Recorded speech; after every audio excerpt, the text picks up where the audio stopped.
J'ai donc rejoint Renaud Heiss, le cofondateur de Exotech. Bonjour. Bonjour. Merci de nous recevoir parce qu'on parle beaucoup de vous, notamment à l'antenne de BFM Business. On vous a notamment donné un BFM Award pour la révélation de l'année. Et donc on voulait venir voir sur place. Et je suis pas déçu. Parce que ce mélange à la fois d'esprit start-up et d'entreprise industrielle, on le voit derrière nous avec les ateliers de montage des robots, est assez bluffant. En fait, c'est assez rare de voir ce mélange-là. Ça veut dire que la French Tech, ça y est, investit le domaine industriel. Oui, je pense qu'on peut dire ça. Et effectivement, c'est une grande fierté de vous recevoir. Merci d'être venu. On est ici à Lille, dans le nord de la France, où on est à Croix. À Croix, ouais. Effectivement. On est sur le métro de Lille. On est vraiment pas très loin. Où on a à la fois nos bureaux R&D, nos headquarters qui est ici, et en même temps notre zone de production, parce que quand on fait du hardware, on peut pas grandir sans cette dimension industrielle. Alors donc vous fabriquez des robots qui vont permettre notamment aux logisticiens, aux entrepôts de stocker notamment de manière verticale jusqu'à 12 mètres je crois, on va les voir. Et ça commence effectivement là avec la réception des pièces détachées. Déjà elles viennent d'où en général les pièces détachées ? Nos fournisseurs, ce qu'on dit de rang 1, c'est-à-dire nos premiers fournisseurs, sont globalement en Europe. Après, on va avoir des fournisseurs de rang 2 qui viendront du monde entier. Mais tous nos composants vont être en France, on a des choses en Belgique, on a des moteurs en Espagne, on a des batteries à différents endroits, etc. Donc ça va venir globalement d'Europe.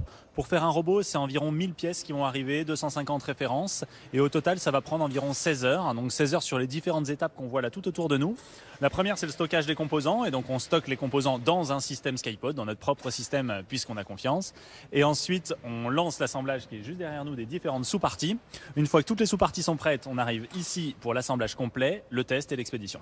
Et alors donc, je ne sais pas si vous l'avez fait exprès, mais là vous venez d'afficher le 4 millième robot d'Exotech. Alors, je ne sais pas si vous avez arrêté les compteurs ce matin ou hier. En tout cas, c'est une belle occasion de venir vous voir. 4000 robots, en combien de temps vous avez fabriqué 4000 robots ? Combien d'années ? Et donc on a lancé l'entreprise fin 2015, mais les premiers robots c'est 2017. Donc en 5 ans, on a fait ces 4000 robots avec une croissance exponentielle, à peu près 2 fois plus chaque année. Donc sur les 4000, il doit y en avoir à peu près 2000 qui ont été faits cette année. C'est-à-dire que quand vous êtes passé de 2000 à 3000, il vous a fallu 9 mois. Et là, pour passer de 3000 à 4000, j'ai calculé, il vous a fallu 6 mois seulement.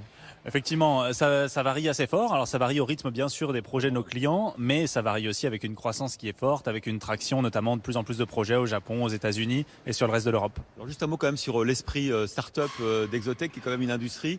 D'abord, c'est de voir les photos. Alors j'ai appris que vous disiez les exo-people. Il y a combien d'exo-people aujourd'hui ?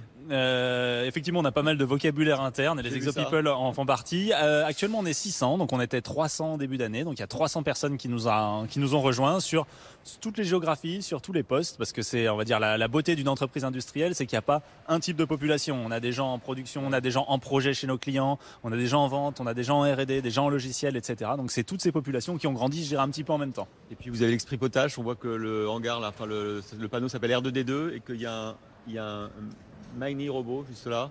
Vous donnez des petits noms robots aussi. Oui, alors tous nos robots depuis le début ont un nom, un peu de la même façon qu'un téléphone, etc. ont un numéro de série, mais la plupart du temps c'est un truc illisible, très compliqué à 13 chiffres. Nous c'est toujours consonne-voyelle, ce qui permet d'identifier chaque robot. Et alors on s'en sert aussi même pour les salles de réunion, etc. D'autres éléments pour les identifier de façon prononçable. Allez, on continue, on va aller jouer avec les robots.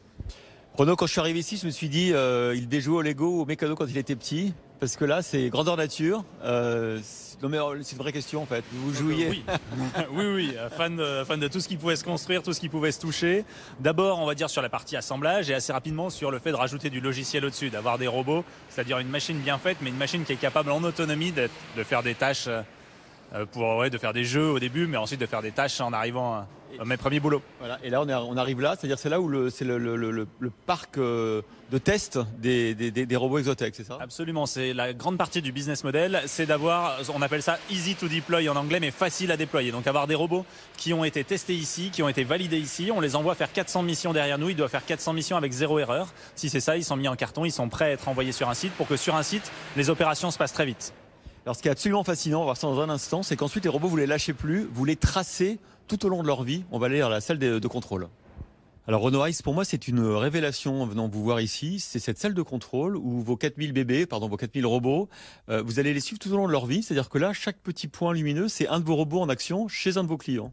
Effectivement, tous nos robots, tous nos sites, tous nos clients sont connectés en temps réel à ce control center où on va être capable de les aider sur n'importe quoi qui arrive. Ils peuvent nous appeler et dans ces cas-là, ils vont avoir du support, mais on monitore de façon active et s'il y a un robot qui s'arrête parce qu'il y a un obstacle devant, on va même avant, la plupart du temps que le client s'en rende compte, le voir ici et être capable d'intervenir. Ça, c'est incroyable. Et ça veut dire que quelque part, pardon, mais il n'y a pas un problème de confidentialité de ce que les clients font de vos robots, de l'operating process, etc. Alors, ce qui est partagé ici, c'est seulement, on va dire, la partie robotique. C'est-à-dire toutes les données logistiques restent sur le site du client et sont la propriété du client. Ici, vous verrez jamais passer un numéro d'article, des numéros de commande, etc. Ce qu'on voit, c'est la partie robotique, la partie exécution. Et je pense que les clients sont contents parce que ça participe à notre engagement en performance. Quand on vend un système, on le vend sur une certaine performance. Ça va être quelques milliers de bacs par heure, par exemple. Et on est capable, grâce à ce genre de système, de vérifier qu'on l'atteint et de tout faire pour accompagner nos clients à atteindre cette performance. Cette visite, elle est fascinante parce qu'elle permet de comprendre pourquoi vous avez levé 300 millions, plus de 300 millions d'euros, pourquoi vous êtes valorisé 2 milliards d'euros et que vous êtes la première licorne française industrielle, parce que c'est dès que le début, en fait. D'abord, on a vu l'accélération du rythme de production. Vous allez aux États-Unis maintenant, Atlanta, au Japon aussi, qui est un marché cible. Il n'y a pas de concurrent d'Exotech qui fait la même chose dans le monde?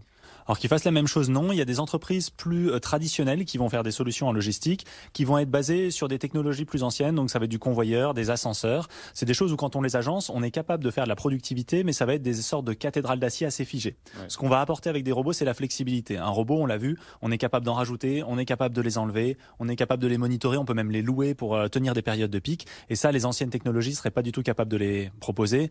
Et le e-commerce, qui sont nos clients numéro 1, sont des gens qui ont besoin de cette flexibilité. C'est pour ça qu'on grandit si vite. Vous avez recruté 300 personnes cette année. Vous envisagez de recruter combien? 500 ingénieurs d'ici 2025? Alors juste sur la partie R&D, effectivement, ça fait 500 ingénieurs, mais au total, l'année prochaine, c'est 600 personnes en tout, et ça fera plus de 1000 personnes là, dans les années qui viennent. C'est génial, et vous arrivez à trouver toutes ces compétences et tous ces talents sur le bassin d'emploi ici?